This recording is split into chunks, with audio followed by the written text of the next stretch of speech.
Hi friends, welcome to my channel. అందరు మంచిగా? నేనైతే సూపర్ ఉన్నా.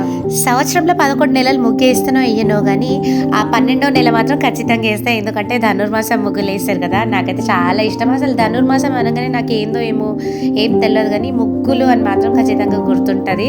అట్లా అని చెప్పి నా ఓన్ క్రియేటివిటీ అనుకోకండి. అంత క్రియేటివిటీ ఉంటే ముగ్గుల ఛానలే పెట్టుకునేదాన్ని కదా. ఏమంటారు? రోజు ఈవినింగ్ 4-5 కాగానే ఒక ముగ్గు ప్రాక్టీస్ చేసుకుంటా. మార్నింగ్ లేవగానే ఇట్లా ప్రాక్టీస్ చేసింది వాకి ఇట్లా ప్రయోగిస్తా. ఒక్క రోజు కూడా మిస్ చేయ ధనుర్మాసం మొత్తము. ఒకవేళ నేను లేనప్పుడు మిస్ చేస్తానేమో కానీ ఉంటే మాత్రం ఖచ్చితంగా అస్సలు మిస్ చేయను. మీరు కూడా ఇంతేనా ధనుర్మాసంలో? ఇంత అయితే కమెంట్ చేయండి. ఇప్పుడు చాలా తక్కువ అయింది కానీ మేము కాచిపేటలో ఉన్నప్పుడు అయితే అసలు పోటీ పడి వేసేది ఒకరికొకళ్ళము. కానీ ఇక్కడ ఎవరు ఉండరు అనమాట. ఎందుకంటే ఒక ఖాళీ ఎంక్లేవు. ఇప్పుడు అన్ని కన్స్ట్రక్షన్స్ జరుగుతున్నాయి. సో వచ్చిన తర్వాత ఎవరితోనైనా పోటీ చేస్తేనేమో చూస్తా కానీ ఇప్పుడు మాత్రం ప్రస్తుతం నేను ఒక్కదాన్నే ఇక్కడ ముగ్గులు వేసేది. ఈ ధనుర్మాసం ముగ్గులు ప్రాక్టీస్ చేస్తున్నంత సేపు అరే వస్తే అంటే అట్లా నేల మీద ప్రయోగిస్తానో లేదో మొత్తం మర్చిపోయి ఏదన్నా ఒక్కటన్నా ఖచ్చితంగా తప్పు పోతుంది. కానీ ఈరోజు మాత్రం ఒక్కటి కూడా తప్పు పోలేదు. అంత అదృష్టం అని చెప్పాలి. ఏందో ఒక్కొక్కసారి అంతా ఆగమాగం చేస్తా. అసలు చుక్కలు పెట్టి వీడియో ఆన్ చేయడం మర్చిపోయినా అనమాట. సో ముగ్గు వచ్చేసి 5 చుక్కలు 5 వరుసలు.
వీడియో నచ్చితే లైక్ చేయండి, సబ్స్క్రైబ్ చేయండి.